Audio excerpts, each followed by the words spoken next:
आणि यानंतर आमदार बच्चू कडू आपल्याबरोबर फोन लाईनवरनं आहेत। बच्चू कडूजी, सरकारकडनं झालेल्या सगळ्या चर्चा अखेर निष्फळ ठरल्या आणि जरांगे पाटील यांनी आपल्या आंदोलनाची पुढची दिशा ठरवलेली आहे। तुमची पहिली प्रतिक्रिया? नाही, मला असं वाटतं का त्यांनी अतिशय चांगलं पाऊल उचललं आहे।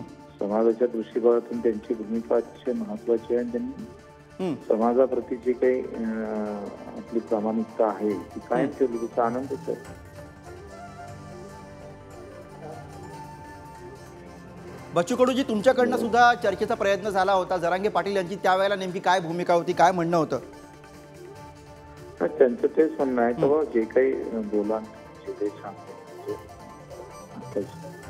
बोलणार आहे त्याची पूर्तता झाली पाहिजे। त्यांचं म्हणणं बरोबर आहे आणि ती पूर्तता करण्याचं काम खरं सरकारनं केलं पाहिजे।